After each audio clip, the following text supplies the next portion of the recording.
Assalamualaikum. But you cannot fool all of the people all of the time. Abraham লিঙ্কনের এই কালজয়ী উক্তিটি এটার অর্থ এভাবে দাঁড়ায় যে সকল মানুষকে কিছু সময়ের জন্য বোকা বানানো যায়, কিছু মানুষকে সকল সময়ের জন্য বোকা বানানো যায়, কিন্তু সকল মানুষকে সকল সময়ের জন্য বোকা বানানো যায় না। কয়েকদিন আগে একটা ভিডিওতে মিজানুর রহমান আজহারীর লজিক্যাল ফ্যালাসি খণ্ডন করেছিলাম। আজহারীকে এই ভিডিওতে মিজানুর রহমান আজহারীর 11 মিনিটের একটি ভিডিও ক্লিপে ডজন খানেকের বেশি মিথ্যাচার খণ্ডন করব। আপনাদের তথ্য প্রমাণের ভিত্তিতে দেখাবো সে কিভাবে মিথ্যাচারের মাধ্যমে সাধারণ মানুষকে বিভ্রান্ত করছে, বোকা বানাচ্ছে। আসুন ভিডিওটি সবাই দেখি। ফ্রান্সের বিখ্যাত surgeon doctor Morris Bucaille. Doctor Morris Bucaille ছিলেন মমি স্পেশালিস্ট, ফ্রান্সের বিখ্যাত সার্জন। 1980 সালে মক্কা শহরে একটা এডুকেশন কনফারেন্স হয়েছিল। সেখানে কনফারেন্সে যোগদান করে আরব অনেক শায়েখদের সাথে তিনি পরিচিত হয়েছেন। সেখানে তিনি শুনেছেন আরব শায়েখরা চ্যালেঞ্জ করে বলেছে কোরআনে কোনো ভুল নাই, আল্লাহ চ্যালেঞ্জ দিয়েছে পারলে ভুল বের করে দেখাও। মরিস বুকাইলি কনফারেন্স শেষে ফ্রান্সে এসে বলে, কি বলে পৃথিবীর সব বইয়ে ভুল আছে, আমার বাইবেলের ভিতরেও কত গোজামিল, আর কোরআনের ভিতরে বুঝি ভুল নাই। আমি ফ্রান্সের বিখ্যাত সার্জন ডক্টর মরিস বুকাইলি কোরআনের ভুল ধরে ছাড়বো। কিন্তু ভুল ধরার জন্য খুলে দেখে কোরআন আরবি ভাষায় লেখা। কোন ভাষায়? কথা বলেন, আরো জোরে বলেন। আরবি ভাষায়। সে তো আরবি বুঝছে না। ফোন করলো সৌদি আরবের এক প্রফেসরকে যে আমি প্রত্যেক সামারে 2 মাসের ছুটি পাই, প্রতি বছর আমি 2 মাস শেষে আরবি শিখতে চাই। সৌদি শায়েখ ভাবছে কোরআন বোঝার জন্য, আসলে বোঝার জন্য না। শিখতে চায় কেন? জোরে বলেন। ভুল ধরার জন্য। 5 বছর সে সৌদি আরবে এসে তার ছুটির সময়টা সে সৌদি আরবে কাটিয়ে 5 বছরে আরবি ভাষা শিখেছে। হেদায়েতের জন্য নয়, ভুল ধরার জন্য। 5 বছর শেষ। এবার সে কোরআন খুলে দেখে বিসমিল্লাহির রহমানির রহিম থেকে সূরা নাস পর্যন্ত যাই পড়ে তাই বুঝে, এমন আরবি শিখছে। কিন্তু যতই পড়ে অবাক হয়, যতই পড়ে। আমার প্রিয় বন্ধুরা, মরিস বুকাইলি ফ্রান্সের একজন চিকিৎসক, যার জন্ম 1920 সালে এবং মৃত্যু হয়েছে 1998 সালে। তিনি ছিলেন গ্যাস্ট্রোএন্টারোলজির একজন স্পেশালিস্ট। আমি আবার বলছি, তিনি ছিলেন গ্যাস্ট্রোএন্টারোলজির একজন স্পেশালিস্ট।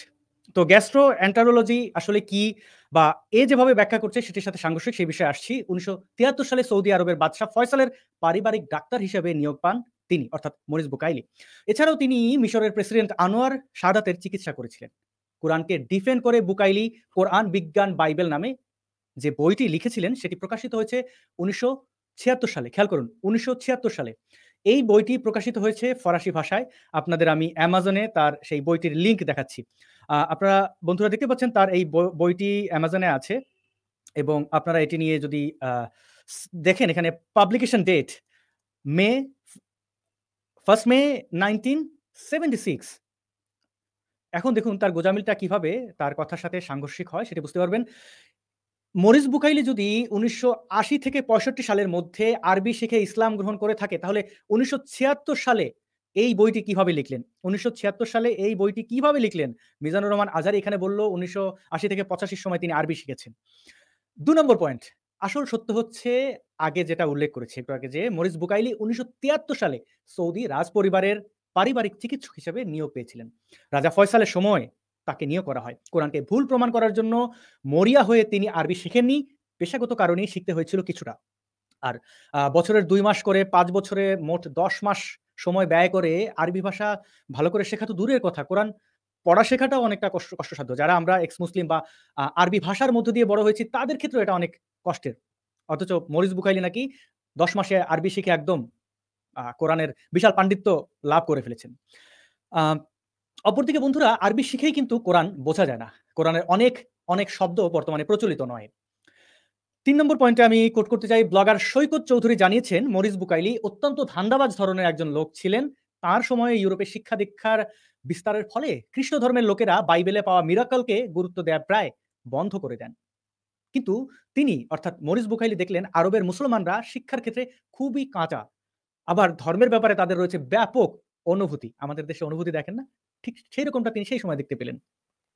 এদিকে আরো একটি বিষয় হয়ে যায় যে রাজপরিবারের অনুগ্রহ পাবার তাড়না তার ছিল, তাই তিনি এক কুমতলব আঁটলেন। কোরআনকে বিজ্ঞানময় বলে ঘোষণা দিয়ে লেখালেখি এবং বক্তব্য দেওয়া শুরু করলেন। কোরআনের বিভিন্ন আয়াতের অভিনব ও বিকৃত তাফসির তিনি উপস্থাপন বা হাজির করা শুরু করলেন।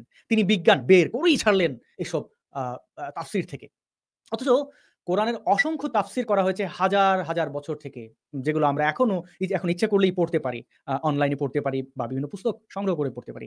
সামান্য কয়েক বছর আরবি শিখেই নাকি বুকাইলি কোরআনের মহাপণ্ডিত হয়ে উঠেছিলেন, অথচ আমরা পড়লেই কোরআনের আয়াতে আয়াতে পাই হাস্যকর ও অবৈজ্ঞানিক ব্যাপার স্যাপার। এ বিষয়ে বিস্তারিত আলোচনা একটু পরে করছি। আগে মরিস বুকাইলি সম্পর্কে সুষুপ্ত পাঠকের একটা মূল্যায়ন উল্লেখ করব। ব্লগার সুষুপ্ত পাঠক তার ব্লগ পোস্টে লিখেছেন, সূচনাটা ডক্টর মরিস বুকাইলি মানে ডক্টর মরিস বুকাইলিকে দিয়ে হয়েছিল। একজন পশ্চিমা খ্রিস্টান ডাক্তার যদি দাবি করেন যে কোরআন বিস্ময়করভাবে বিজ্ঞানসম্মত, পক্ষান্তরে বাইবেল তা নয়, এটি যদি তিনি কোনো একজন অমুসলিম দাবি করেন, তাহলে তো এটা অনেক বেশি গ্রহণযোগ্যতা পাবে ইসলামকে অমুসলিমদের কাছে তুলে ধরতে। বুঝতে পারছেন চালাকিটা? সে লক্ষ্যে সৌদির বাদশাহ ফয়সালের পারিবারিক ডাক্তারি করতে গিয়ে তাকে অর্থাৎ মরিস বুকাইলিকে সৌদি সরকারের অর্থায়নে একটি বই লিখতে হয়েছিল, বাইবেল, কোরআন ও বিজ্ঞান নামে। আপনারা আবার সেই বইটি দেখুন। এই বই লিখে বুকাইলি বিপুল অর্থ হাতিয়ে নিয়েছিলেন এবং এর কারণও ছিল বটে। আধুনিক ইসলামী বিশ্বে বুকাইলিবাদ নামে এক নতুন ইসলামী ভাবধারায় গড়ে ওঠে, যেখানে ইসলামকে বৈজ্ঞানিকভাবে প্রমাণিত একমাত্র ধর্ম হিসেবে দেখানো হয়। আর এই গ্লোবাল প্রচারণার লক্ষ্যে ইয়েমেনের শেখ আব্দুল মজিদ জিরানি নামের একজন ধনকুবের ইসলামী জিহাদবাদী সৌদি আরবে গড়ে তোলেন commission of scientific science in Quran and সুন্নাহ। আমি আবার বলছি, commission of scientific science in the Quran and সুন্নাহ। এই সংস্থাটির মাধ্যমে কোটি কোটি ডলার ব্যয়ে বিশ্বব্যাপী বুকাইলিবাদ প্রচার শুরু করা হয়। খোলা হয় টিভি চ্যানেল, ওয়েব পেজ, সাময়িকী ইত্যাদি ইত্যাদি। এর অংশ হিসেবে হারুন ইয়াহিয়া ও জাকির নায়েক নামের দুজন ইসলামী বক্তাকে তৈরি করা হয় বুকাইলিবাদ অর্থাৎ কোরআনের মধ্যে আধুনিক বিজ্ঞানকে আবিষ্কার করে প্রচার করার জন্য। কুখ্যাত জাকির নায়েককে আপনারা আমাদের এই ভারতীয় উপমহাদেশের মানুষরা ভালো করে চিনি, তার কুকর্ম আমরা হারে হারে টের পেয়েছি। কিন্তু কোনো মুসলিম এরকম দাবি করার চেয়ে হাজার গুণ বেশি কাজ করে যখন কোনো ইহুদি খ্রিস্টান ব্যাকগ্রাউন্ডের বিজ্ঞানীরা দাবি করে থাকেন যে কোরআনে বিস্ময়করভাবে আধুনিক বিজ্ঞানের দাবিগুলোর কথা সেই 1400 বছর আগেই বলে দেওয়া হয়েছে। সেই উদ্দেশ্যে বিশ্বব্যাপী অমুসলিম অসৎ বিজ্ঞানী, ধান্দাবাজ ডাক্তার, দার্শনিকদের ভাড়া করা হয় অর্থের বিনিময়ে, যারা কোরআনকে বিজ্ঞানময় বলে দাবি করবেন। সুষুপ্ত পাঠকের লেখার একটি অংশ ছিল এটি। আমরা আজহারের বক্তব্য আবার শুনি। পাগল হয়ে যায়, সে বলে সাগর জলের কথা, মহাকাশের কথা, পাহাড়ের কথা, মরুভূমির কথা, এমব্রয়োলজির কথা, অ্যাস্ট্রোলজি, কসমোলজি, বুটানি, হিউম্যান অ্যানাটমির কথা, কোনো কথাই তো কোরআনে আল্লাহ বাকি রাখে নাই। বন্ধুরা, মুসলিমদের নবী মুহাম্মদের জন্মের আগে এবং কোরআন অবতীর্ণ হওয়ার আগে পৃথিবীর মানুষ কি সাগরের কথা, সাগরের জলের কথা জানতেন না? মরুভূমির অস্তিত্বের কথা জানতেন না? পাহাড়ের অস্তিত্বের কথা জানতেন না? মহাকাশ বলতে বর্তমানে বৈজ্ঞানিকভাবে প্রমাণিত যে মহাকাশের কথা আমরা জানি, মুহাম্মদের কোরআনে এ বিষয়ে বিন্দু পরিমাণ কোনো ধারণা ছিল না। কোরআনে যে এমব্রিওলজির কথা বলা হয়েছে, সেটা মুহাম্মদের জন্মের 800 থেকে 600 বছর আগে জন্ম নেওয়া গ্রিক চিকিৎসক হিপোক্রেটিস এবং গ্রিক বিজ্ঞানী ও দার্শনিক অ্যারিস্টটল এবং চিকিৎসক, সার্জন এবং দার্শনিক ক্লডিয়াস গ্যালনের ভ্রূণ সম্পর্কিত চিন্তাধারার সাথে মিল রয়েছে। এখানে অর্থাৎ কোরআনে নতুন কিছুই নেই। বর্তমান বিজ্ঞানের দৃষ্টিতে এসব কথাবার্তা অর্থাৎ তৎকালীন সেই কথাবার্তাগুলো মুহাম্মদ জন্মের আগের 600-800 বছর আগের কথাবার্তাগুলো কেবল ভ্রান্ত। এখানে আজহারি এমব্রিওলজিকে উচ্চারণ করেছে এমব্রিওলজি বলে, অর্থাৎ এই অধ্যায় সম্পর্কে যে তার ন্যূনতম পড়াশোনা নেই তা তার উচ্চারণ প্রমাণ করে, উচ্চারণ থেকে আমরা বুঝতে পারি। অ্যাস্ট্রোলজি কোনো বিজ্ঞান নয়। মরিস বুকাইলি কি আসলে জ্যোতিষী ছিলেন যে কোরআনের মধ্যে তিনি অ্যাস্ট্রোলজি খুঁজে পাবেন? আমরা জানি অ্যাস্ট্রোলজি কোনো বিজ্ঞান নয়। বিজ্ঞান হচ্ছে অ্যাস্ট্রোনমি বা জ্যোতির্বিজ্ঞান। অ্যাস্ট্রোলজি আর অ্যাস্ট্রোনমি এর পার্থক্য, অর্থাৎ জ্যোতিষশাস্ত্র আর জ্যোতির্বিজ্ঞানের পার্থক্য স্কুলের বাচ্চারাও জানে, কিন্তু জানেন না এই মহাবিজ্ঞানী আজহারি। বর্তমানে আমরা যে বিজ্ঞান দ্বারা প্রমাণিত কসমোলজি সম্পর্কে ধারণা পাচ্ছি, তার কোনোটাই মুহাম্মদের পক্ষে জানা সম্ভব ছিল না। আল আজহারের এই ডক্টর সাহেব অ্যাস্ট্রোনমিকে অ্যাস্ট্রোলজি বানিয়ে ফেলাইছে। আপনারা সবাই করেন সুবহানাল্লাহ বলেন। ও বলতে আমি শুনবো না, আপনি লেখেন, কমেন্টে লেখেন সুবহানাল্লাহ। সুবহানাল্লাহ লিখে কমেন্ট ভাসিয়ে ফেলেন। এই মুহূর্তে 2200 মানুষ দেখছেন, দুটো পেজ এবং ইউটিউব মিলিয়ে। ধন্যবাদ, আপনারা শেয়ার করবেন। আমরা আবার আজহারের বক্তব্যে যাই। কোন তথ্য উপাত্তের দিক থেকে আল্লাহর কোরআনে ডক্টর মরিস বুকাইলি একটা ভুল খুঁজে পায় নাই। কোন সুবহানাল্লাহ। সে কনভার্টেড মুসলিম হয়েছে, কালিমা পড়ে মুসলমান হয়ে নিজের নাম। বন্ধুরা, কোরআনে মরিস বুকাইলি কোনো ভুল পাননি, এটি আজহারি দাবি করলো। সত্যিই কি কোরআন নির্ভুল গ্রন্থ? একটু ভাবুন তো, সত্যিই কি কোরআন নির্ভুল গ্রন্থ? কোরআনের আয়াতে আয়াতে রয়েছে অসংখ্য হাস্যকর ও অবৈজ্ঞানিক বিষয়। কোরআনের 7 আকাশের কথা বলা হয়েছে, 6 দিনে মহাবিশ্ব তৈরির কথা বলা হয়েছে। পানির উপর আল্লাহর সিংহাসনের কথা বলা হয়েছে। খুঁটি ছাড়া আকাশ ধরে রাখার কথা বলা হয়েছে। আযহাবে কাহাফের কয়েক শত বছর গুহায় ঘুমানোর কথা বলা হয়েছে। নূহ নবীর ৯৫০ বছর বেঁচে থাকার কথা বলা হয়েছে।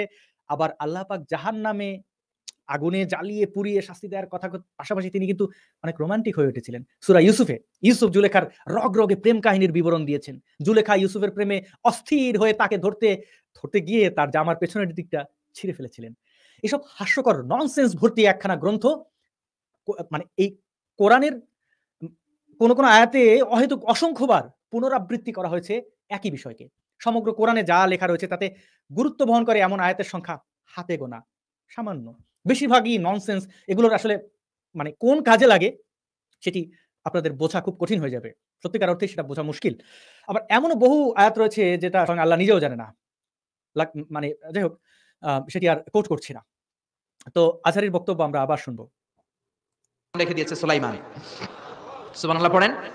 এজন্য কোরআনের সাথে যারাই লাগে সম্মান বাড়ায় দেয় কে? জোরে বলেন কে? কোরআনের সাথে চেয়ার। এখানে আরেকটু পেছনে নেব। বুখাইলির নাম বলেছে সুলাইমান নাকি রাখা হয়েছিল? জোরে বলেন কে? কোরআনের সাথে চেয়ার লাগে যারাই লাগে সম্মান বাড়ায় দেয় কে? জোরে বলেন। কালিমা পড়ে মুসলমান হয়ে নিজের নাম রেখে দিয়েছে সুলাইমান। সুবহানাল্লাহ পড়েন। আরেকটু শোনাবো। ভুলো খুঁজে পায় নাই কোন সুবহানাল্লাহ। সে কনভার্টেড মুসলিম হয়েছে। কালিমা পড়ে মানে মরিস বুখাইলি নাকি কনভার্টেড মুসলমান হয়েছে, শুনুন। মুসলমান হয়ে নিজের নাম রেখে দিয়েছে সুলাইমান। না, মরিস বুখাইলি কখনোই ইসলাম গ্রহণ করেছেন বলে কোনো প্রমাণ পাওয়া যায়নি। তাকে ইসলাম গ্রহণ করতে, টুপি মাথায় দিয়ে নামাজ পড়তে কেউ কোথাও দেখেননি। আপনারা দেখেছেন কেউ? সৌদি মানে কোনো তথ্য প্রমাণ দেখাতে পারবেন? সৌদি আরবে দীর্ঘদিন থাকলেও তিনি কোনোদিন হজ করেননি। নাম পরিবর্তন করে তার নাম সুলাইমান রাখাটা শুধু গুজবই নয়, এটি উদ্ভট মিথ্যাচার। সুবহানাল্লাহ পড়েন। এজন্য কোরআনের সাথে যারাই লাগে সম্মান বাড়ায় দেয় কে? জোরে বলেন কে? কোরআনের সাথে চেয়ার লাগালে চেয়ারের মর্যাদা বাড়ায় কে? কোরআনের সাথে টেবিল লাগলে টেবিলের মর্যাদা বাড়ায় কে? কোরআনের সাথে কাপড় লাগলে কাপড়ের মর্যাদা বাড়ায় কে? তো কোরআনের সাথে যদি আশরাফুল মাখলুকাত লাগে তাদের মর্যাদা কি বাড়ে না? ইউনাইটেড স্টেটস অফ আমেরিকাতে একটু পেছনে নেব। আচ্ছা, এখানে পজ করে দিচ্ছি।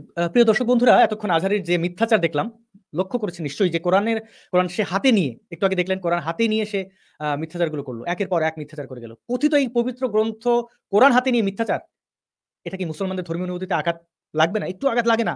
কোরআন অবমাননার হুজুগ তুলবেন না আপনারা? এই কাজ যদি কোনো নাস্তিক বা অন্য ধর্মের অমুসলিম কেউ করতেন, তাহলে তার বা তাদের ফাঁসির দাবিতে সারা দেশে হুক্কা হওয়ার অপশন যেত। দেখবেন এই মিথ্যাবাদী আজহারীর বিরুদ্ধে সেই ধর্মান্ধ গোষ্ঠী একটু একটা টু শব্দ করবে না। হিপোক্রিট তৌহিদি জনতা। একটা কনফারেন্স হয়েছিল। ওই কনফারেন্সটা হচ্ছে পৃথিবীর যত ধর্মগ্রন্থ আছে সবগুলো ধর্মগ্রন্থের 10 মিনিটের আবৃত্তি শোনানো হবে। কয় মিনিট? চিল্লায় বলেন। ওখানে গিয়েছে শ্রীমত ভগবত গীতা, গিয়েছে বাইবেল, ত্রিপিটক, দশাতীর, বেদ, পুরাণ, রামায়ণ, দীঘানিকায়া, ইয়াহবিস, সেকারডেটাল, Talmud, Torah, Old Testament, New Testament, Zend Avesta এবং আল্লাহর কোরআনও। কোন সুবহানাল্লাহ। চীনের প্রাচীন ধর্ম কনফুসিয়াসের পাণ্ডুলিপি গিয়েছে।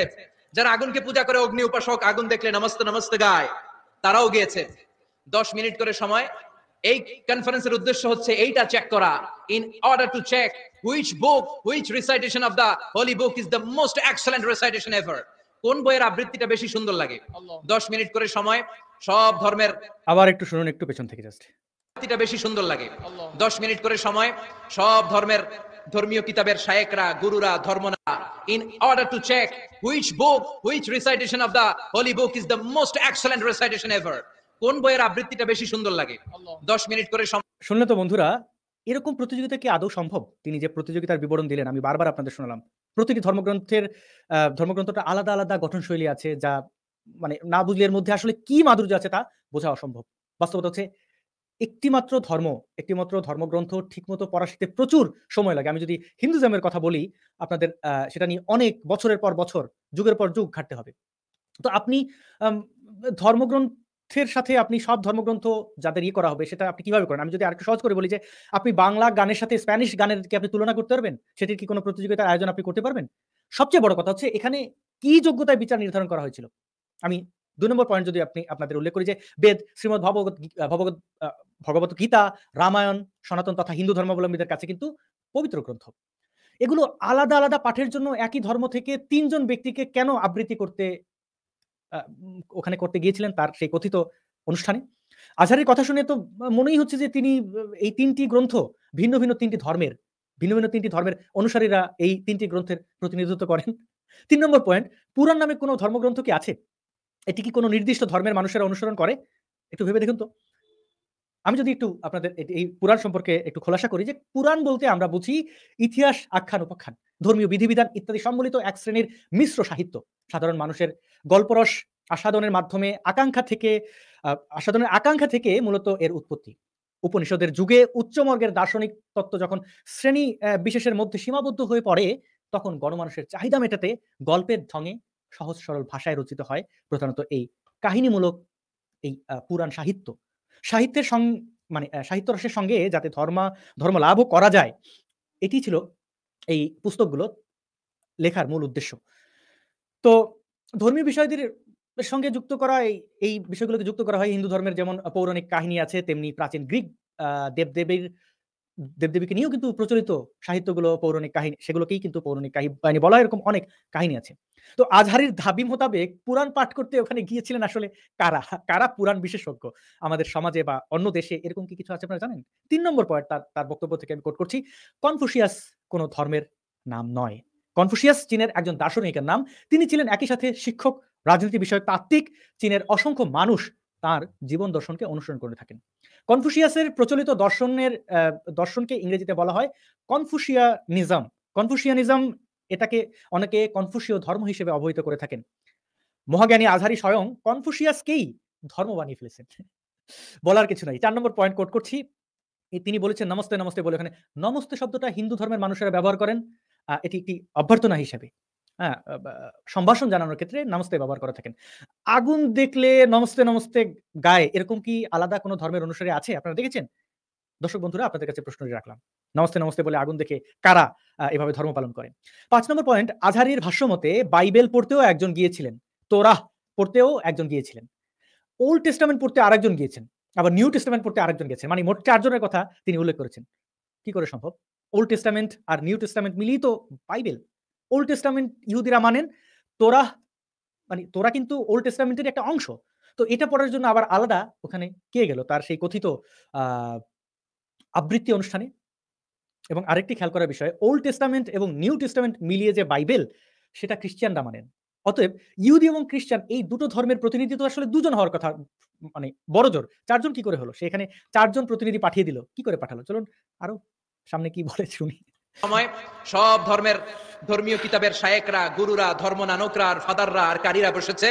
বিচারকের সামনে ২টা বাটন, একটা গ্রিন বাটন, একটা রেড বাটন, একটা সবুজ বাতি, একটা লাল বাতি। আবৃত্তির সময় ১০ মিনিট। চিল্লায় বলেন কয় মিনিট? সবুজ বাতিতে চাপ দিলে আবৃত্তি শুরু, রেড বাটনে চাপলে আবৃত্তি শেষ।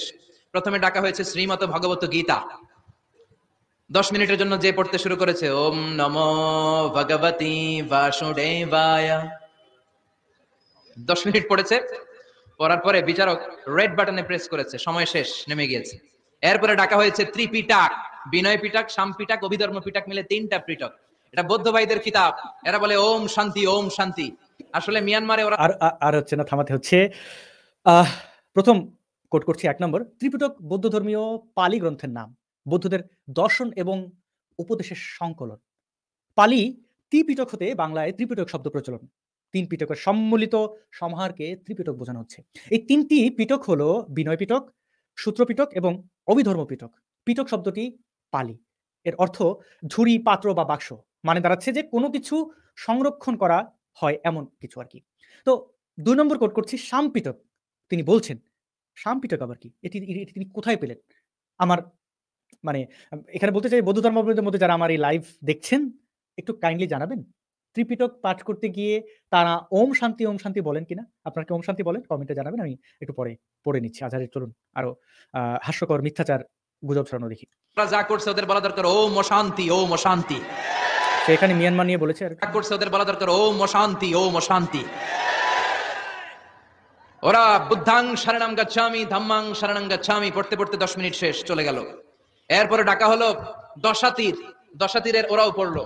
এরপরে ডাকা হলো গ্রন্থ সাহেব, পড়লো। জিন্দাবেস্তা পড়লো ১০ মিনিট। বন্ধুরা, ১ মিনিট। এরপরে ডাকা হলো ভ্যাটিকান সিটির পোপকে। গত মাসে দুঃখিত, আমি একটু পজ করে নেই, টেকনিক্যাল এগুলো ক্ষমা করবেন। One man army. যাই হোক, যেটা বলছিলাম, এখানে সে যেটা বলেছে, জরথুস্ট্রবাদীদের ২ টি ধর্মগ্রন্থ নিয়ে সম্ভবত সে বলেছে যে আম আ এরা কিভাবে পাঠ করা হয়, মানে সে পাঠ করার দাবি করেছে যে জেন্দাবেস্তা ও দশরথীর কথা সে উল্লেখ করেছে। দশরথী কি আসলে ধর্মগ্রন্থটি তো গুরুত্ব দেয়া হয় না। মনে করা হয় এটি মাত্র ৩০০ বা ৪০০ বছর আগে জালিয়াতি করে তৈরি করা হয়েছিল। তাহলে সেটাকে সে এখানে কোট করল কিভাবে? পোপ আসছিল না, এই পোপের আগের পোপ, তাকে ডাকা হলো to recite the Holi Bible for 10 minutes. 10 মিনিটের জন্য বাইবেল পড়তে আসেন। উনি এসে ওনাদের বাইবেল পড়ে গেল 10 মিনিটের জন্য। ওনার বাড়ি হচ্ছে ভ্যাটিকান সিটিতে, ইতালির রোমের মাঝখানে স্বায়ত্তশাসিত একটা আলাদা দেশ আছে। ওইখানে শুধু পোপরা থাকে, যারা বিয়ে টিয়ে না করে খ্রিস্টানদের ফাদার, প্রোটেস্ট্যান্ট, অর্থোডক্স আর রোমান ক্যাথলিক, ওরা সেইখানে রাজ্য স্থাপন করেছে। গোটা বিশ্বের খ্রিস্ট ধর্মকে তারা চালায়। হায়, হায়! কয় কি? রোমান ক্যাথলিক, ওরা সেইখানে রাজ্য স্থাপন করেছে। গোটা বিশ্বের খ্রিস্ট ধর্মকে তারা চালায়। তারা 10 মিনিট সব ধর্ম। ক্লান্ত হয়ে পড়ছি এর অজ্ঞতা দেখে। ক্যাথলিকদের প্রধান ধর্মগুরু হচ্ছেন পোপ। তিনি সার্বভৌম ভ্যাটিকান সিটির রাষ্ট্রপ্রধান। তাকে লাল গালিচা সংবর্ধনা দেয়া হয় কোন দেশে ভ্রমণে গেলে। এসব বেনামি উদ্ভট, মানে এসব প্রতিযোগিতায় তিনি নেমে পড়বেন? এটা আদৌ সম্ভব? ২ নম্বর পয়েন্ট, সে বলছে ২০১৭ সালে যে পোপ বাংলাদেশে সফরে এসেছিলেন তার নাম পোপ ফ্রান্সিস। উনি ২০১৩ সাল থেকে পোপের দায়িত্ব পালন করছেন। উনার জন্মস্থান আর্জেন্টিনায়। উনার আগে যিনি পোপ ছিলেন তার নাম পোপ ষোড়শ বেনেডিক্ট। তো উনার এই ষোড়শ বেনেডিক্টের জন্ম জার্মানিতে। ৩ নম্বর পয়েন্টে আমি উল্লেখ করতে চাই, খ্রিস্টান ধর্ম সম্পর্কে আজহারের যে জ্ঞান একদম প্রাইমারি লেভেলের চাইতেও নিচে, সেটি কিন্তু তার এই বক্তব্য থেকে স্পষ্ট হয়েছে। ভ্যাটিকান সিটির পোপেরা, মানে পোপের কর্তৃত্ব রয়েছে শুধুমাত্র রোমান ক্যাথলিকদের উপর। তিনি বলেছেন পুরো বিশ্বের খ্রিস্টানদের আ পোপরা চালায়। এটি মিথ্যা কথা। ১৯১৭ সালে জার্মান ধর্মযাজক মার্টিন লুথারের হাত ধরেই কিন্তু প্রোটেস্ট্যান্ট মতবাদের জন্ম হয়। এই প্রোটেস্ট্যান্ট মতবাদের জন্মের পর, অর্থাৎ লুথারের অনুসারীরা ভ্যাটিকান সিটির পোপের কর্তৃত্ব অস্বীকার করেন। তারা কেবল যীশু খ্রিস্টকে তাদের সর্বোচ্চ ধর্মীয় নেতা হিসেবে স্বীকার করেন, ঘোষণা দেন। ১৯৩৪ সালে, না ১৫৩৪ সালে ইংল্যান্ডের রাজা ৮ম হেনরি ভ্যাটিকান সিটির সাথে সম্পর্ক ছিন্ন করে চার্চ ইংল্যান্ডের অধীনে খ্রিস্ট ধর্মীয় কর্মকাণ্ড সম্পাদনা শুরু করেন। এছাড়া অর্থোডক্স খ্রিস্টানরাও ভ্যাটিকান সিটির পোপের কর্তৃত্ব মানেন না। সুতরাং আজহারি যেভাবে দাবি করেছে ভ্যাটিকান সিটি থেকে গোটা বিশ্বের খ্রিস্টানদেরকে তারা, অর্থাৎ পোপেরা পরিচালনা করেন, এটি পুরোপুরিভাবে ভুল। এত আলোচিত, এত চর্চিত একটি বিষয় সে জানেই না। ওয়াজ মাহফিলে বসে হাজার হাজার মানুষকে বেকুব বানিয়ে যাচ্ছে। গ্রন্থের আবৃত্তি এবং তেলাওয়াতের পরে সর্বশেষে মুসলমানদের ধর্মগ্রন্থ কোরআন আবৃত্তি করার জন্য ডাকা হয়েছে। এসেছে মিশরের কারি Abdul Basit ibn Abdus Samad. যারা ওনার তেলাওয়াত শুনেছেন দেখবেন উনি তেলাওয়াত করে আবার সময় নেয়, আধা মিনিট শ্বাস নেয়, আবার লম্বা দম নিয়ে তাল লয় নিয়ে টান দেয়, আবার পিছন থেকে টান দেয়।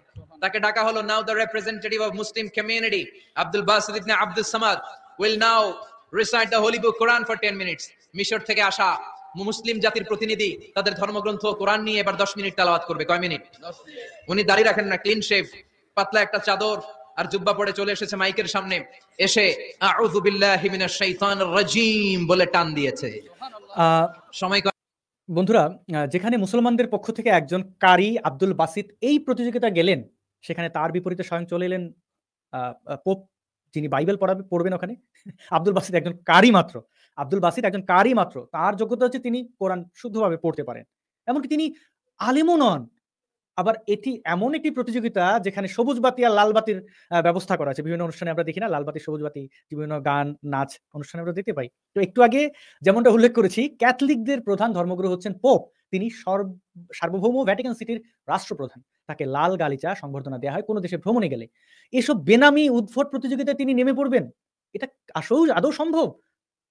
যদি কাবার ইমাম মুসলমানদের পক্ষে থাকতেন এবং তিনি দাঁড়িয়ে এরকম কোনো ডিবেটের ব্যবস্থা করা, তো তাহলে না হয় এমন কল্পনা একটু আধটু আমরা মেনে নিতাম। কয় মিনিট? উনি সুইম বলে টান দিয়েছে। সময় কয় মিনিট? উনি সূরা ফাতিহা পড়তে সময় নিয়ে নিছে 13 মিনিট। শ্রীমত ভগবত গীতাওয়ালারা হাততালি দেয়, সময় শেষ, কোরআন গেছে। কিন্তু কি আজীব তামাশা, বিচারক তো লাল বাতি চাপে না। বিচারককে লাল বাতি চাপার বিষয়টা ভুলিয়ে দিয়েছে কে? কেউ যেটা পারে না সেটা পারে কে? আব্দুল বাসিত কয় এই তো সুযোগ পাইছি আমি। বিচারক যেহেতু লাল বাতি চাপে না, আমি আরেকটা সূরা ধরি। উনি কোরআনের সবচেয়ে সুন্দর সূরা আর রহমান তেলাওয়াত শুরু করলেন। উনি উনার গলায় আল্লাহ যত সুর দিয়েছিলেন সব সুর, দরদ, আদর ঢেলে দিয়ে সুরের ঝংকার তুলে পুরো কনফারেন্সকে মাতিয়ে দিলেন। 15 মিনিট হয়ে যায়, বিচারক লাল বাতি চাপে না। 20 মিনিট, 25 মিনিট, 30 মিনিট হয়ে যায়, লাল বাতি চাপে না। এদিকে অর্গানাইজিং কমিটির প্রধান চেয়ার থেকে উঠে এসে বিচারকের গায়ে ধাক্কা দিয়ে বলে, "এই man, what the hell are you doing here? What's wrong with you? Why aren't you pressing the red button?" লাল বাতি চাপোস না কেন? ওরে ধাক্কা দেওয়ার পরে বিচারক ভূত দেখার মতো চমকে উঠছে, কি? হ্যাঁ, লাল বাতি।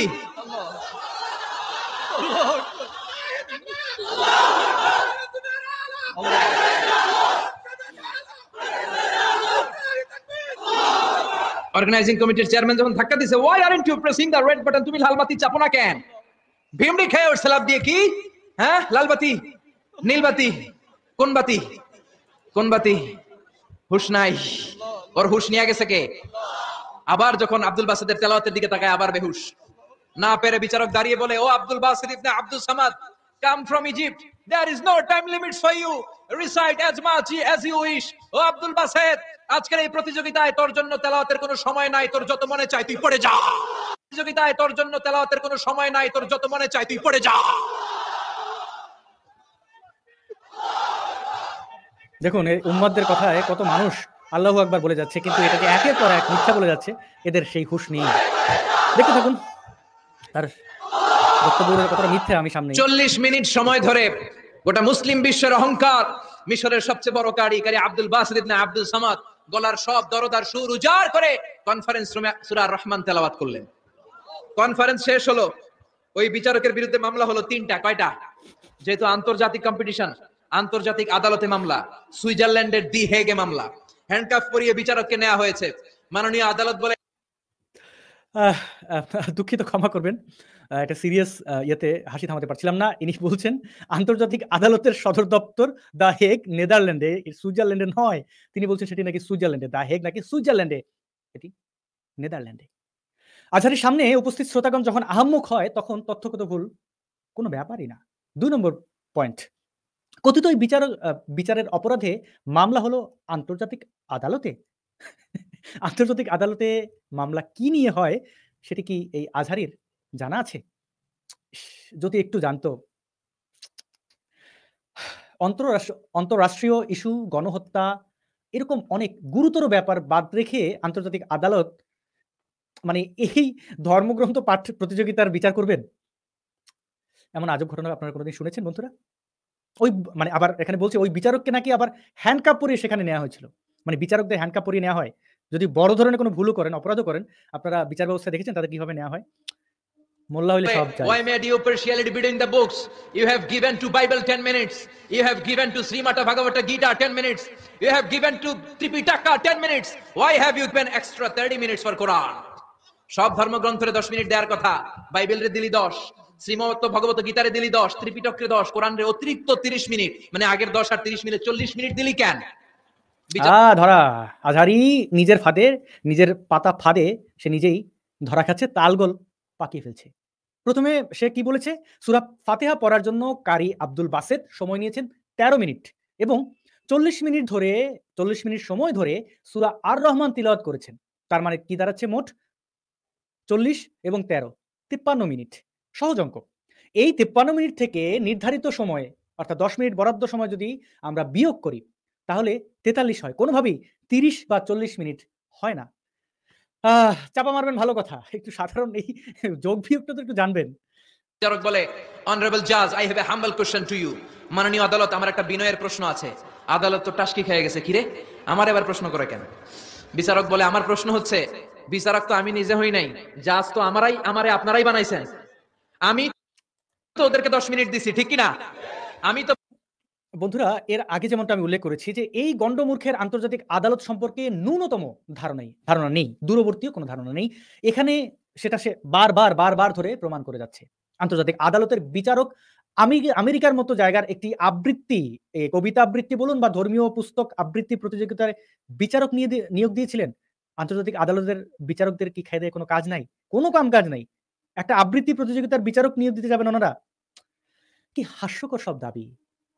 আমি বাহুল্য এড়াতে আসলে এই বিষয়গুলোতে আর বেশি কিছুই বললাম না। দর্শক বন্ধুদের কাছে অনুরোধ থাকবে, আন্তর্জাতিক আদালতের বিচারকদের দায়িত্ব ও কাজ কি একটু অনলাইনে আপনারা সার্চ করে দেখবেন, পড়াশোনা করবেন। উইকিপিডিয়া এবং আন্তর্জাতিক আদালতের ওয়েবসাইটে এই সংক্রান্ত বিবরণ আপনারা পেয়ে যাবেন। বাইবেলরে 10 মিনিট দিয়েছে, এর কারণ যখন বাইবেল পড়তে এসেছে আমার হুঁশ আছে, আমার সময়ের জ্ঞান আছে, আমি সময়ের টাইম ধরে বসে আছি, আমার হিতাহিত জ্ঞান আছে, আমার নার্ভাস সিস্টেম ওকে। 10 মিনিট শেষ, আমি রেড বাটনে চেপেছি, উনি নেমে গিয়েছে, বাইবেলকে ডেকেছি, বাইবেল শেষ, শ্রীমত ভগবত গীতাকে ডেকেছি, গীতা শেষ, ত্রিপিটককে ডেকেছি। কিন্তু এই মিশরের কারি আব্দুল বাসেত জুব্বা একটা পরে কোরআনটা হাতে নিয়ে মাইকের সামনে এসে কি যে বলে একটা টান দিল, ওই টান দেওয়ার সাথে সাথে আর আমার হুঁশ নাই। আমি কি সাগরের উপর, নাকি মহাশূন্যে, নাকি জমিনের অতল গহ্বরে? আমি কোথায় বসে আছি, আমি কোথায় দাঁড়িয়ে আছি, আমি নিজেই জানি না। আমার সময়ের কোনো জ্ঞান নাই, আমার হিতাহিত বুদ্ধি নাই, আমার নার্ভাস সিস্টেম ফল ডাউন করেছে, আমার শরীরে ভাইব্রেশন শুরু হয়েছে, কাঁপুনি শুরু হয়েছে। মাননীয় আদালত, যখন একটা মানুষের হিতাহিত জ্ঞান থাকে না, যখন একটা মানুষের সময়ে কোনো বিবেক বুদ্ধি থাকে না, যখন কারো নার্ভাস সিস্টেম ফল ডাউন করে, কি এক মন্ত্র সে পড়তে শুরু করলো, আমার হুঁশ সে কেড়ে নিল, আমি কিছুই বুঝতে পারছি না। যখন আমি আমার সাথে নাই, যখন আমার হুঁশ নাই, যখন আমার নার্ভাস সিস্টেম ফল ডাউন করেছে, এরকম একটা পরিস্থিতিতে যখন আমি medically unfit, how can I press the red button, you answer me? কেমন করে আমি লাল বাতি চাপবো তুমি বলো? প্রিয় ভাইয়েরা, আপনারা যারা আইন নিয়ে পড়াশোনা করেন তারা জানেন, কেউ যদি মেডিকেলি আনফিট থাকে তার কোনো বিচার হয় না, ঠিক কিনা? পাগল খুন করলেও বিচার নাই, ঠিক কিনা? সে কোরআনকে অতিরিক্ত সম্মান দেওয়ার কারণে সর্বশেষে এই বিচারকের কোনো বিচারই হয় নাই। বেকসুর খালাসের ব্যবস্থা এই বিচারককে করে দিয়েছে কে? এই জন্য ওই কোরআন ধরতে 1 নম্বর পয়েন্ট, তার এই বক্তব্যগুলো যে কতটা হাস্যকর। দেখুন, আসামির মুখের কথায় নার্ভাস ডাউনফল হয়েছে কিনা সেটা আদালত যে গ্রহণযোগ্য হবে না, আদালত যে গ্রহণ করবে না, এটা বোঝার জন্য আপনাকে রকেট সায়েন্টিস্ট হওয়ার দরকার নেই। এরকম যদি কেউ দাবি করে, তখন তাৎক্ষণিক আদালত চিকিৎসকদের ডাকবেন। চিকিৎসকরা তার স্বাস্থ্য পরীক্ষা-নিরীক্ষা করে প্রমাণপত্র আদালতে পেশ করবেন এবং সেটা অনুযায়ী আদালত সিদ্ধান্ত নেবেন। এই কথিত আবৃত্তি প্রতিযোগিতার বিচারকের মুখের দাবি করলেন, ওখানে দাঁড়িয়ে ওনার শারীরিক অবস্থা এই ছিল, সেই ছিল, আর তার নার্ভাস সিস্টেম ফল ডাউন করেছে, এগুলো দাবির পর আন্তর্জাতিক আদালতের বিচারক সেটা মেনে নিয়ে কোনো প্রকার প্রমাণ ছাড়া ওনাকে বেকসুর খালাস দিয়ে দিলেন। এটা বিশ্বাসযোগ্য বন্ধুরা? বিচারের এটা আপনাদের চিন্তাভাবনা করার অনুরোধ জানালাম। এবং যারা আইন নিয়ে পড়াশোনা করছেন তারা ওই মানে আইন নিয়ে পড়ার জন্য আপনাদের প্রতিষ্ঠানের বারান্দায় যাওয়ার আগে এই সাধারণ বিষয়গুলো জেনে নিয়েছেন। দুঃখজনক বিষয় হচ্ছে যে এইসব ভণ্ড মোল্লারা এরা এগুলো জানে না, নির্লজ্জভাবে হাজার, হাজার মানুষের সামনে মিথ্যাচার করে। ২ নম্বর পয়েন্ট, ঘটনা যদি সত্যও হতো, আল্লাহ যদি আবৃত্তি প্রতিযোগিতার বিচারকদের সত্যি নার্ভাস ডাউনফল করে থাকতেন, তাহলে তো তিনি ২ নম্বরই করেছেন। বিচারককে সঠিক বিচার করতে দেননি তিনি। কোরআন আবৃত্তির জন্য অতিরিক্ত ৪৩ মিনিট নিতে বাধ্য করার মাধ্যমে আল্লাহর কিন্তু তার ক্ষমতার অপব্যবহার করেছেন। এখানে যে আল্লাহর রূপ ফুটে উঠেছে সেটিতে কিন্তু একেবারে স্পষ্ট আল্লাহ স্বৈরাচারী। আজহারীর এই বিবরণ অনুযায়ী আল্লাহ স্বৈরাচারী। আমরা কি এই আল্লাহ দেখতে চেয়েছিলাম? ৩ নম্বর পয়েন্ট। আর আজহারীর দাবি অনুসারে যেভাবে কথিত আবৃত্তি প্রতিযোগিতার বিচারককে খালাসের ব্যবস্থা আল্লাহ করেছেন, মনুষ্য সৃষ্ট আদালতের মাধ্যমে সেটা অবশ্যই ২ নম্বরই করেছেন। ছলনার আশ্রয় নিয়েছেন আল্লাহ। আন্তর্জাতিক আদালতকে বিভ্রান্ত করার মাধ্যমে তিনি ছলনা করেছেন। মনুষ্য সৃষ্ট আইনের ফাঁক-ফোকরের আশ্রয় নিয়েছেন আল্লাহ। এটা একেবারেই দুঃখজনক বন্ধুরা।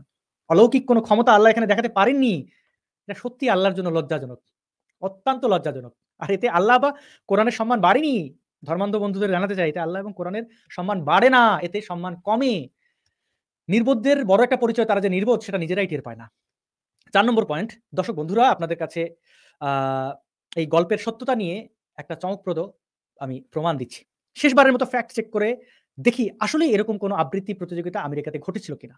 পোপ ষোড়শ বেনেডিক্টের সাথে আব্দুল বাসাতের আবৃত্তির প্রতিযোগিতা কি সত্যিই ঘটেছিল? আজহারী এতক্ষণ ধরে যেটা বলে যাচ্ছিল, আদৌ কি সেই ঘটনা ঘটা সম্ভব? চলুন আমরা দেখে নেই, আপনাদের দেখাচ্ছি। উইকিপিডিয়ার তথ্য অনুসারে আপনারা দেখতে পাচ্ছেন, আমি একটু নিচে যাই। এই দেখুন, উইকিপিডিয়ার তথ্য অনুসারে মিশরের কারি আব্দুল বাসেত জন্মগ্রহণ করেছেন ১৯২৭ সালে। দেখতে পাচ্ছেন? ১৯২৭ সালে, এবং তার মৃত্যু হয়েছে ৩০শে নভেম্বর ১৯৮৮ সালে। দেখুন, ১৯৮৮ উল্লেখ আছে। হ্যাঁ? তো এটি আপনারা উইকিপিডিয়া দেখতে পাচ্ছেন। যে কেউ ওনার নাম সার্চ করে আপনারা দেখে নিতে পারেন। তো আজহারী যেভাবে দাবি করেছে ভ্যাটিকান সিটির বর্তমান পোপ ফ্রান্সিসের আগের পোপ ষোড়শ বেনেডিক্ট নাকি কারি আব্দুল বাসেতের সাথে কথিত আবৃত্তি প্রতিযোগিতায় অংশগ্রহণ করেছিলেন, এটা পুরোপুরি মিথ্যাচার এবং পোপ ষোড়শ বেনেডিক্ট এর পক্ষে আব্দুল বাসেতের সাথে ওই প্রতিযোগিতায় অংশগ্রহণ করা একেবারেই অসম্ভব। কারণ ষোড়শ বেনেডিক্ট ভ্যাটিকান সিটির পোপ হয়েছেন 2005 সালে। দেখুন 2005 সালে, অর্থাৎ কারি আব্দুল বাসেত মারা যাওয়ার 17 বছর পরে। দেখতে পাচ্ছেন তার বিবরণ। আপনারা উইকিপিডিয়ায় তার পুরো বিবরণটি দেখে নেবেন। তো উইকিপিডিয়ার তথ্য অনুসারে ষোড়শ বেনেডিক্ট পোপ হিসেবে দায়িত্ব গ্রহণ করেছেন 19 এপ্রিল 2005 সালে এবং পদত্যাগ করেছেন 28 ফেব্রুয়ারি 2013 সালে।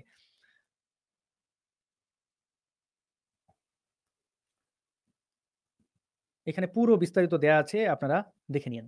তো আজহারীর দাবি সত্য হলে এটা একটা অলৌকিক ঘটনা মানতে আমাদের কিন্তু হবে। মারা যাওয়ার 17 বছর পর কারি আব্দুল বাসিত মানে কিভাবে এই পোপের সাথে বেনেডিক্টের সাথে বসে এই বিতর্ক অনুষ্ঠান করলেন? তিনি কি কবর থেকে উঠে এসে এটি করেছেন, নাকি উনি নিশ্চয়ই জান্নাতেই থাকবেন। তো জান্নাত থেকে কি উনি বোরাকে চড়ে উড়ে এসে এই আবৃত্তি প্রতিযোগিতায় অংশগ্রহণ করেছিলেন? কি বলবেন ধর্মান্ধ মুসলিম ভাইরা, ধর্ম ব্যবসায়ী আজহারীর অন্ধভক্তরা? যদি মৃত আব্দুল বাসেত জীবিত না হয়ে ওই প্রতিযোগিতায় অংশগ্রহণ না করে থাকেন, তাহলে এটা স্পষ্ট এই গল্প আজহারী নিজেই বানিয়েছে। তিনি একটা মিথ্যা গল্পকে সত্য হিসেবে প্রতিষ্ঠা করার জন্য মিথ্যার পর মিথ্যা তথ্য দিয়ে গেছেন, সবাইকে বিভ্রান্ত করার চেষ্টা করেছেন। আর ধর্মান্ধ গোষ্ঠী আজহারীর মিথ্যাচারের বেড়াজালে আবদ্ধ হয়ে অন্ধভাবে তাঁর ফাঁদা গল্পকে সত্য হিসেবে গ্রহণ করছে, বিভ্রান্ত হচ্ছেন, হয়ে যাচ্ছেন। রাজি আছে মুসলমান, পড়তে রাজি আছে মুসলমান, ওই কোরআনের জন্য মরতে রাজি আছে মুসলমান, ওই কোরআনের জন্য মরতে রাজি আছে মুসলমান। অনেক আলোচনা হয়েছে, 3টা কর্মসূচি। আমার প্রিয় বন্ধুরা, প্রথমত কোরআনের জন্য মরতে হবে কেন? এটা কি সহিংসতার জন্য উস্কে দেয়া নয়? সন্ত্রাসবাদ তথা জঙ্গিবাদকে উস্কে দেয়া নয়? দেশে কোরআন অবমাননার ছুতোয় বা ধোয়া তুলে যেসব সহিংসতার ঘটনা আমরা দেখতে পেয়েছি, যেসব সহিংসতার ঘটনা ঘটেছে, অমুসলিম সম্প্রদায়দের উপরে যে হামলাগুলো ঘটেছে, এর সাথে আজহারীর এই বক্তব্যের ফলে সেটি কি ওই হামলাগুলো চালানোর ক্ষেত্রে প্ররোচনা দেয় না? প্রত্যক্ষ সম্পর্ক আছে বলে আমি মনে করি তার এই বক্তব্যের সাথে ওই হামলাগুলোর। দ্বিতীয়ত, যদি কোরআন কথিত আল্লাহর ঐশ্বরিক গ্রন্থ হয়ে থাকবে, তবে তো সেটা সংরক্ষণের দায়িত্ব তারই হওয়ার কথা, তাই না? তো এই কিতাবের রক্ষা করার জন্য মুসলমানদেরকে কেন মরতে হবে? কোরআন, ইসলাম, মোহাম্মদ যদি শান্তির বার্তাবাহক হয়ে থাকেন, তবে মুসলিমদের কেন আত্মঘাতী হয়ে শান্তি প্রতিষ্ঠা করতে হবে? এই প্রশ্নটি রইল দর্শক বন্ধুদের কাছে। নিয়ে বিদায় নিতে চাই। কর্মসূচি নাম্বার 1, কোরআন তেলাওয়াত করতে জানতে হবে। রাজি আছেন? যারা জানি না তারা শিখবে। 2 নাম্বার কর্মসূচি, মাতৃভাষায় প্রতিদিন কোরআন পড়বো।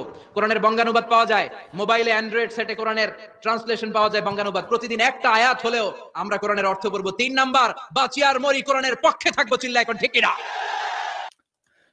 বন্ধুরা, এই 11 মিনিটের ভিডিওতে আজহারী যতগুলো ভুল ও মিথ্যা কথা বলেছেন, তা আমরা তথ্য এবং প্রমাণের ভিত্তিতে দেখলাম। তিনি মরিস বুকাইলির নামে ভুয়া তথ্য দিয়ে, ভুয়া আবৃত্তি প্রতিযোগিতার গল্পের মাধ্যমে কারি আব্দুল বাসেত পোপের নামে মিথ্যাচার, অনেক গল্প ফাঁদা, অনেক কিছু যে ডাহা মিথ্যা এবং উদ্দেশ্য প্রণোদিত হয়ে বিভিন্ন গল্প, কিচ্ছা, ছলনা, প্রতারণা আশ্রয় নিয়েছেন, সেটি কিন্তু আপনারা দেখতে পেয়েছেন। আপনাদের সাথে কিরূপ প্রতারণা করেছে সেটাও কিন্তু আপনারা অনুভব করেছেন যারা ধর্মে বিশ্বাসী রয়েছেন। আমি বাংলাদেশের এই ওয়াজি বা কথিত ধর্মগুরুদের ওপেন চ্যালেঞ্জ করতে চাই।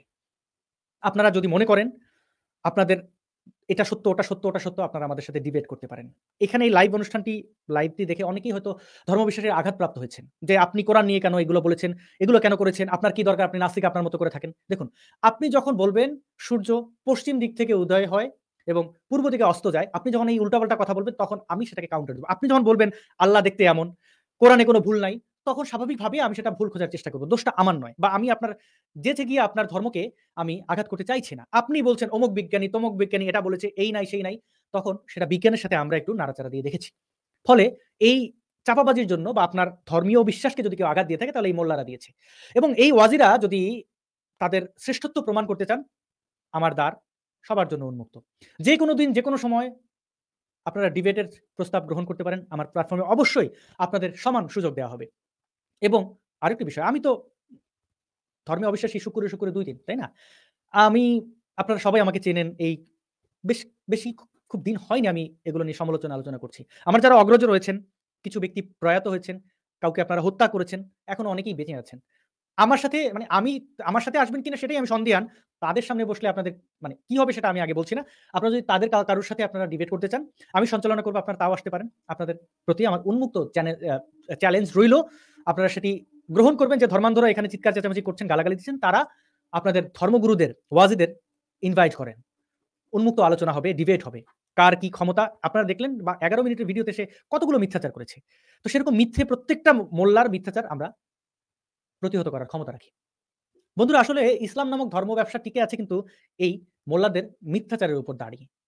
আমার আগের কয়েকটি ভিডিওতে এদের আমি ধর্ম ব্যবসায়ী বলেছি। এই ধর্ম ব্যবসায়ী বলার কারণে অনেকে আমার উপর গোস্সা করেছেন। সেই গোস্সাকারীদের কাছে আমার একটা প্রশ্ন, আজহারি বাংলাদেশ থেকে পালানোর আগে যতগুলো ওয়াজ দেশের বিভিন্ন প্রান্তে করেছেন, তো একটা ওয়াজও কি আজহারি বিনা পয়সা করেছেন? আপনারা কি একটা প্রমাণ দিতে পারবেন যে সে বিনা পয়সা করেছে? না, করেননি। লক্ষ, লক্ষ টাকা হাতিয়ে নিয়েছেন সাধারণ ধর্মপ্রাণ মানুষের কাছ থেকে এইসব মিথ্যা বলি, ভুয়া এবং ভুলভাল এবং অসত্য তথ্য ছড়িয়ে দেওয়ার মাধ্যমে। আর আশঙ্কাজনক বিষয় এটি দাঁড়ায় যে সাম্প্রদায়িকতার বিষবাষ্প আজহারিরা সারা দেশে ছড়িয়ে দিচ্ছে। বিশ্বাসের ভাইরাস ছড়িয়ে দিয়ে এরা দেশের মধ্যে জন্ম দিচ্ছে উগ্র সাম্প্রদায়িকতার। জঙ্গিবাদের সুরে, সুরে মিথ্যা বচনে বিভ্রান্ত করছে পুরো জাতিকে। এদের মিথ্যাচার গ্রহণ করে দেশকে আফগানিস্তান বানাবেন?